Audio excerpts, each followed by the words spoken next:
Good morning, students. So, this is the second part of the poem The Sea and the Skylark. The Sea and the Skylark by Hopkins. As I told you in the introduction, it is a sonnet and it is representative of water and air. The skylark represents air and the sea represents water. And in the final lines of the poem, the poet introduces the earth inhabited by man. Now, in this lecture, I am going to discuss in detail the poem, The Sea and the Skylark. The poem begins with the elemental noises of nature and two elemental noises of nature, and the one is the sea and the second one is the skylark. So they are representative of water and air, as I told you. When the sea is stormy, waves struck the sea, waves struck the shore violently. And what happens? It makes a terrible noise. The intensity of the tides increases when the moon is full. Tides matlab waves. The intensity of waves increases when there is a full moon. The changing shapes of the moon disturbs the calm of the sea.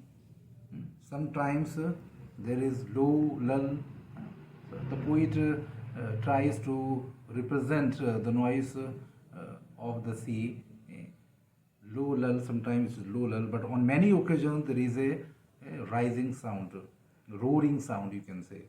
In this way, the poet describes the sea, which is the oldest sound when this earth came into existence. This is one of the one most elemental noise. In the second stanza of the poem, the poet describes the flight of the skylark. The bird flies smoothly. There is an extraordinary flexibility in its flight. It seems that it flies without making any effort. The poet refers his flight as like in these words, in crips of curl and wild winch will. So all are the assonance, the consonant sounds W is repeated. The poet compares the bird with a scant. What is scant? It is a pool. In other words, as the kite is controlled by a string and it is rolled on a reel, in the same way the skylark flies in the sky without making any effort. It flies up and down as the kite goes up and down and here and there. Similarly, the skylark flies in the sky very flexibly, very smoothly.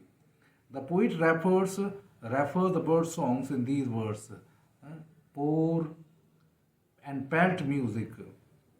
The poet is also astonished by the fact that there is no end to the bird music because the bird music goes on, it continues.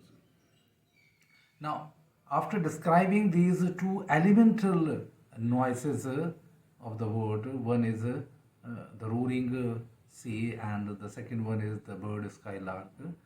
The poet introduces in the concluding lines the another point of view. In the last six lines, the poet regrets the loss of human beings' superiority.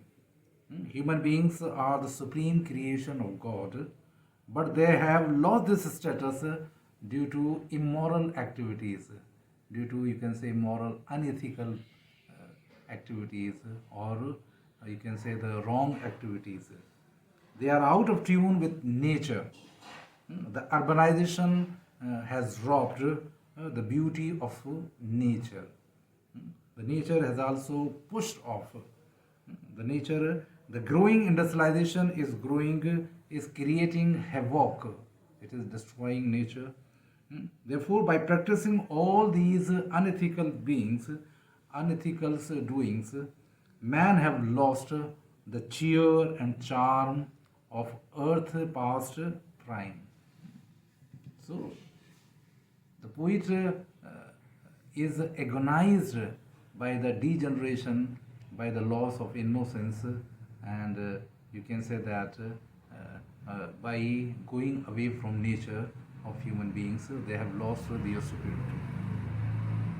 So, in the concluding lines of the poem, the poet points out that human beings were created by mud, and similarly, after death, they are mixed in it.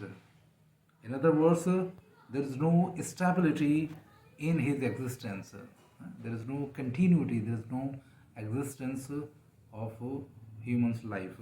But the poet refers this fact in this way: making break or breaking down. The passing of each moment is bringing human beings towards its end. Therefore, it is useless to practice unethical or wrong activities. It would attract the anger of God and would torment his soul after death, because this is not the religious practice that one should practice. One should adopt unethical doings. The poem gives a strong lesson that one should follow the righteous path. What is righteous path?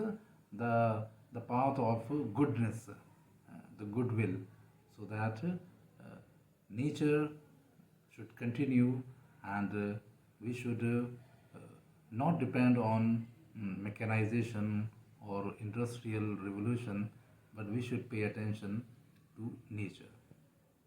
Thank you.